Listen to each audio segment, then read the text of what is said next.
जाकर ड्रैगन उस गुफा में पहुंच जाता है। उससे बचने के लिए एलोडी गुफा के एक कोने में छिप जाती है, जहां ड्रैगन एलोडी से कहता है कि छुपना बिल्कुल बेफजूल है, इस कहानी का अंत पहले ही लिखा जा चुका है। और तभी एलोडी की नजर गुफा में लिखे एक संदेश पर पड़ती है, जिसमें लिखा है कि ड्रैगन यहाँ पर नहीं आ पाएगा। एलोडी जब उस लिखावट को नजदीक से देखती है, तब वहाँ पर और भी राजकुमारियों के नाम लिखे हुए होते हैं। जिसके बाद एलोडी अपनी पैर के घाव की पट्टी निकालकर कुछ देर के लिए वहाँ पर आराम करती है।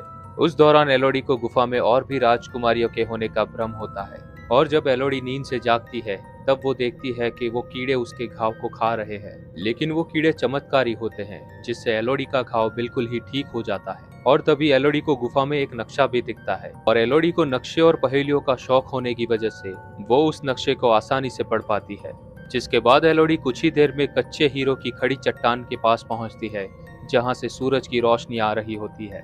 और तभी एलोडी को वहां किसी राजकुमारी का मुकुट मिलता है, जिसे देखकर एलोडी को उम्मीद मिलती है, और उस मुकुट के सहारे एलोडी उस खड़ी चट्टान पर चढ़ने लगती है। और तभी वो ड्रैगन भी वहां पहुंच जाता है, जो एलोडी के नीचे गिरने के इंतजार में मुंह खोलकर गुफा के नीचे खड़ा है। लेकिन एलोडी उस चट्टान को चढ़ने में कामयाब हो जाती है।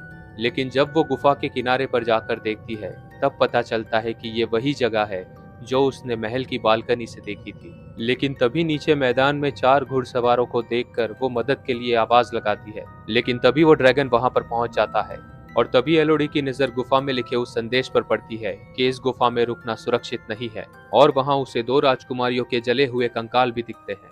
और जब वो ड्रैगन एलोडी को जलाने ही वाला होता है, तभी नीचे से कोई एलोडी के नाम को पुकारता है, और ड्रैगन एलोडी को छोड़कर उस आवाज का पीछा करता है। और वो आवाज एलोडी के पिता की होती है, जो कुछ सैनिकों को लेकर उसे ढूंढने आए हैं। और तभी वहां एक गुफा में एलोडी को 3 छोटे ड्रैगनों के शव दिखते